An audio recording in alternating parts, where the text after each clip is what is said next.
ನಮ್ಮನೆ ಬಂಗಿ ಅಂದ್ರೆ ಅದೇ ಕಸ ಗುಡಿಸ್ತಕ್ಕಂಥವ್ರು. ಆಮೇಲೆ ಪೌರ ಕಾರ್ಮಿಕರು, ಸಫಾಯಿ ಕರ್ಮಚಾರಿಗಳು, ಅವ್ರ ಮಾದಿಗರು. ಮೈಸೂರು ಪ್ರದೇಶದಲ್ಲಿ ಮಾದಿಗರು ಆದಿ ದ್ರಾವಿಡ ಅಂತ ತಗೊಂತಾರೆ. ಆಮೇಲೆ ಮಾದಿಗರು ಆದಿ ಕರ್ನಾಟಕ, ಛಲವಾದಿಗಳು ಕೂಡ ಆದಿ ಕರ್ನಾಟಕ. ಈ ರೀತಿ ತಗೊಂಡು ಗೊಂದಲ ಇದೆ. ಮೊನ್ನೆ ನಾನು ಹೇಳಿದ್ದ, ತಾವು ತಮ್ಮ ವರದಿಯಲ್ಲಿ ಈ 3 ಜಾತಿ ಹೆಸರನ್ನ ತೆಗೀರಿ. ಆದಿ ಆಂಧ್ರ, ಆದಿ ಕರ್ನಾಟಕ, ಆದಿ ದ್ರಾವಿಡ ಅಂತಕ್ಕಂಥ ಜಾತಿ ತೆಗೀರಿ. ಮೂಲ ಜಾತಿ ಯಾರೋ ಬಂದು ಹೇಳೋಣ ಇವ ತೆಗೀರಿ ಅಂತ ಹೇಳ್ಬಿಟ್ರಿ. ನಾವು ಮಾದಿಗರು, ನಾವು ಆದಿ ದ್ರಾವಿಡ ಅಂದ, ನೀನು ಮಾದಿಗರು ಅಂತ ತಗೊಳಪ್ಪ. ಇದು ಗೊಂದಲ ಆಗಿದೆ. ಈ 3 ಜಾತಿಯನ್ನು ಕೈ ಬಿಡ್ರಿ. ಇದು ನಿಖರವಾದಂಥ ಅಂಕಿ ಅಂಶಗಳನ್ನ ಮಾಡಲಿಕ್ಕೆ ಅನುಕೂಲ ಆಗುತ್ತೆ.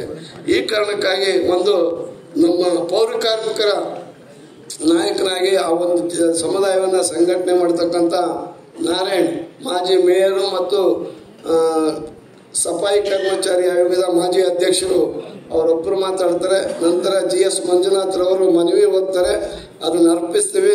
ನಂತರ ನ್ಯಾಯಮೂರ್ತಿಗಳಿಂದ ಆಶೀರ್ವಚನ. ಮಾನ್ಯ ನ್ಯಾಯಮೂರ್ತಿಗಳೇ,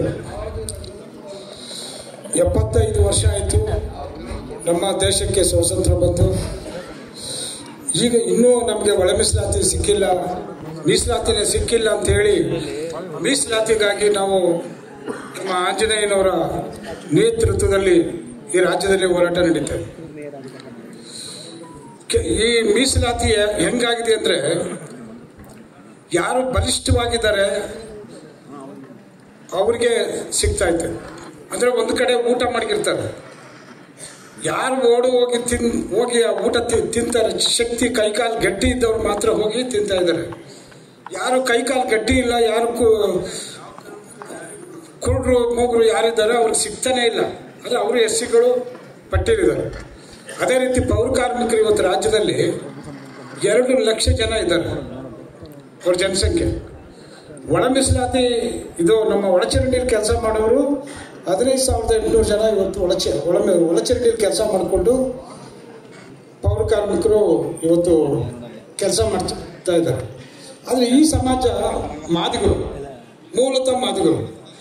ಈ ಕಡೆ ಮೈಸೂರು ಭಾಗದಲ್ಲಿ ತಮಿಳುನಾಡಿಂದ ಬಂದಿರತಕ್ಕಂಥ ನಮ್ಮ ಮಾದಿಗರು ಆದಿ ದ್ರಾವಿಡ ಸಮಾಜದವರು ಇರ್ತಾರೆ. ಇನ್ನು ದಕ್ಷಿಣ ಕರ್ನಾಟಕದ ಮಧ್ಯಭಾಗದಲ್ಲಿ ಕನ್ನಡ ಮಾದಿಗರು ಇರ್ತಾರೆ. ಈ ಬೆಂಗಳೂರಿನಲ್ಲಿ ಹೆಚ್ಚಿಗೆ ಆಂಧ್ರದಿಂದ ಬಂದಿರೋರು, ಕೋಲಾರ, ಬಳ್ಳಾರಿ, ಇಲ್ಲೆಲ್ಲ ಆಂಧ್ರದಿಂದ ಬಂದಿರೋ ಮಾದಿಗರು. ಈ ರೀತಿ ಮಾದಿಗ ಸಮುದಾಯನೇ ಇವತ್ತು ಸ್ವಚ್ಛತೆ ಕೆಲಸ ಈ ರಾಜ್ಯದಲ್ಲಿ ಮಾಡ್ತಾ ಇದೆ. ಆದರೆ ಅವ್ರಿಗೆ ಸೌಲಭ್ಯ ಮೀಸಲಾತಿ ಸಿಕ್ಕಿದೆ ಅಂದರೆ, ಮೀಸಲಾತಿ ಅಂದ್ರೇ ಪೌರ ಕಾರ್ಮಿಕರು ಗೊತ್ತೇ ಇಲ್ಲ.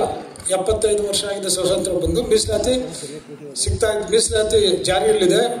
ರಾಜ್ಯದಲ್ಲಿ 30,000 ಕೋಟಿ ಖರ್ಚು ಮಾಡ್ತಾ ಇದ್ದಾರೆ ಅಂತ ಹೇಳ್ತಾರೆ.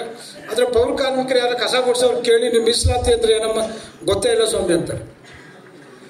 ಅದರಿಂದ ಇವತ್ತು ಮೀಸಲಾತಿ ಪರಿಸ್ಥಿತಿ ಹೆಂಗಾಗಿದೆ ಅಂದರೆ, ಒಂದು ರೀತಿ ಅನುಕೂಲವಾಗಿರೋರು, ಸಮಾಜದಲ್ಲಿ ಬಲಿಷ್ಠವಾಗಿರ್ತಕ್ಕಂಥ ದಲಿತರು ಅವ್ರಿಗೆ ಸಿಗ್ತಾ ಇದೆ. ಕೆಲವ್ರಿಗೆ ಫುಲ್ ಮೀಲ್ ಸಿಗ್ತಾ ಇದೆ, ಕೆಲವ್ರಿಗೆ ಪ್ಲೇಟ್ ಮೀಲ್ ಸಿಗ್ತಾ ಇದೆ, ಕೆಲವ್ರಿಗೆ ಉಪ್ಪಿನಕಾಯಿ ಸಿಗ್ತಾ ಇದೆ, ಕೆಲವ್ರಿಗೆ ಏನು ಸಿಗ್ತಾನೂ ಇಲ್ಲ, ಉಪ್ಪಿನಕಾಯಿನೂ ಇಲ್ಲ ಮೀಸಲಾತಿಯಲ್ಲಿ. ಇಂಥ ಒಂದು ಪರಿಸ್ಥಿತಿ ಮೀಸಲಾತಿ ಇವತ್ತು ಅನ್ಯಾಯ ಆಗ್ತೈತೆ. ದಯವಿಟ್ಟು ತಾವು ಈ ಸಮಾಜನೂ ಗಮನಕ್ಕೆ ತಗೊಂಡು ಒಟ್ಟಾರೆಯಾಗಿ ನಿಧಾನ ಮಾಡಿದೆ. ಇವತ್ತು ತೆಲಂಗಾಣದಲ್ಲಿ ಈಗಾಗಲೇ ಜಾರಿ ಮಾಡಿದ್ದಾರೆ ಒಳ ಮೀಸಲಾತಿ. ಹೆಚ್ಚಿಗೆ ಮಾಡಬೇಕು ಈ ಮೀಸಲಾತಿ.